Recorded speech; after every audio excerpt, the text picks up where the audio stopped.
Marikina Mayor Marcy Teodoro at iba pang lokal na opisyal sinuspindi ng ombudsman kaugnay sa 130 million PhilHealth Fund. Kumpiyansa naman ang kampo ni Teodoro na malakas ang magiging depensa nila at mapapatunayang walang basihan ang merito ng mga paratang sa kanya at sa kanyang kasamahan. Balita pala ito. Si Erlo Bringas. Erlo!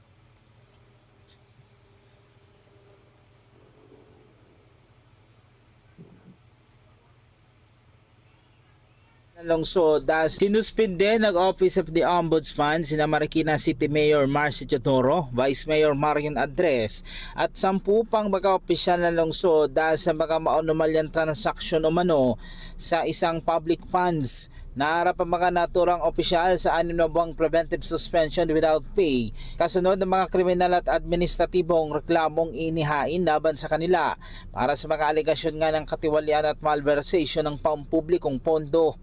Kasama din sa preventive suspension ng city accountant maging ang iba pang miyembro ng sangguniang panglungsod. Nagugat ang suspension sa reklamo ng isang Sofronio Dulay dahil sa hindi raw tamang paggamit umano ng PhilHealth funds para sa non-health purposes, kabilang ang IT equipment, infrastructure repair, donations at general supplies. Itinanggi naman ni Dulay na politically motivated ang naging filing dahil nakarang taon pa raw nila ito inihain ang reklamo sa ombudsman. Ang tawag ko dito, accidental case. Walang politikang involved. Sa April pa to last year. Ayun ang findings ng COA. Hindi naman natin pwedeng questionin ng COA.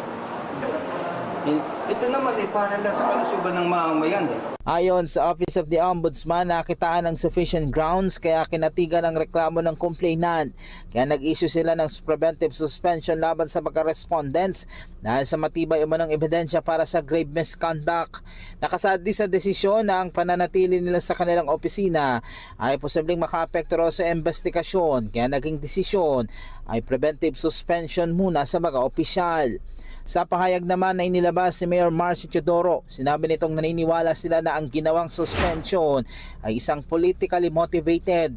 May tuturing niya ding desperadong hakbang na ang ginawa sa kanya at kanyang mga kasamahan sa pamamagitan ng paghahain nga ng reklamo laban sa kanya sa Ombudsman, COA, COMELEC, Civil Service Agency at iba pang sangay ng gobyerno. Naniniwala naman si Teodoro na matibay ang kanilang depensa at mapapatunayan nila na ang alegasyon ay walang basihan at merito. Erlo Bringas para sa 100% balita.